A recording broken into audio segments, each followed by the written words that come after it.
trata do que importa, né? Tem que identificar as empresas privadas que não cumprem a lei.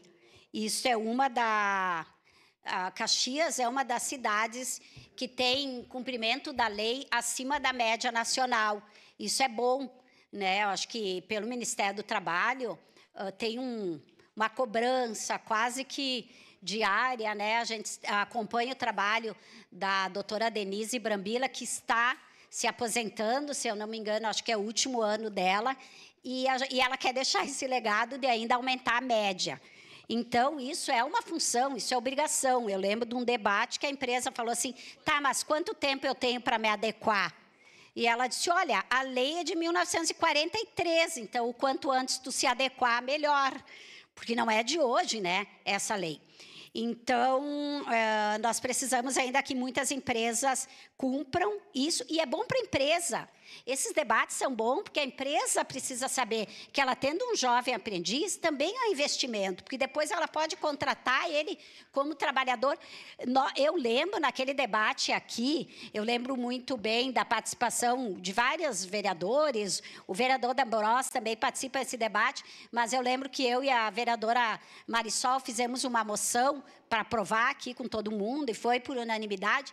Eu lembro de declarações aqui de jovens aprendizes dizendo que foi graças a ele ter conhecido o programa de Jovem Aprendiz, que hoje ele está fazendo uma universidade de medicina, depoimentos assim, muito emocionados e emocionantes. Então, nós precisamos fazer valer a lei, né?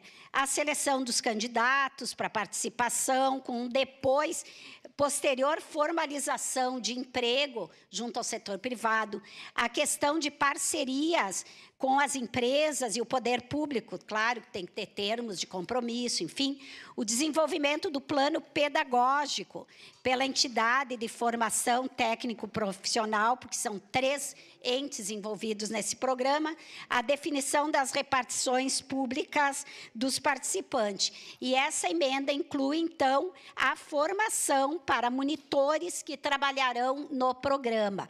Muitas vezes, a gente esquece da formação.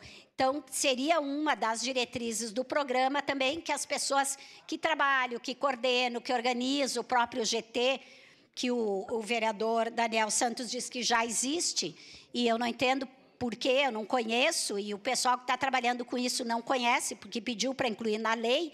Eu não entendo por que, se o GT já existe, ele não poderia estar na lei que nós estamos regulamentando agora, mas as próprias pessoas que trabalham no GT que tenham uma formação, porque isso é básico, né, no poder público e é importante em qualquer espaço. Então, a emenda visa isso. Obrigado, vereadora Rose Frigerio. Encerrada a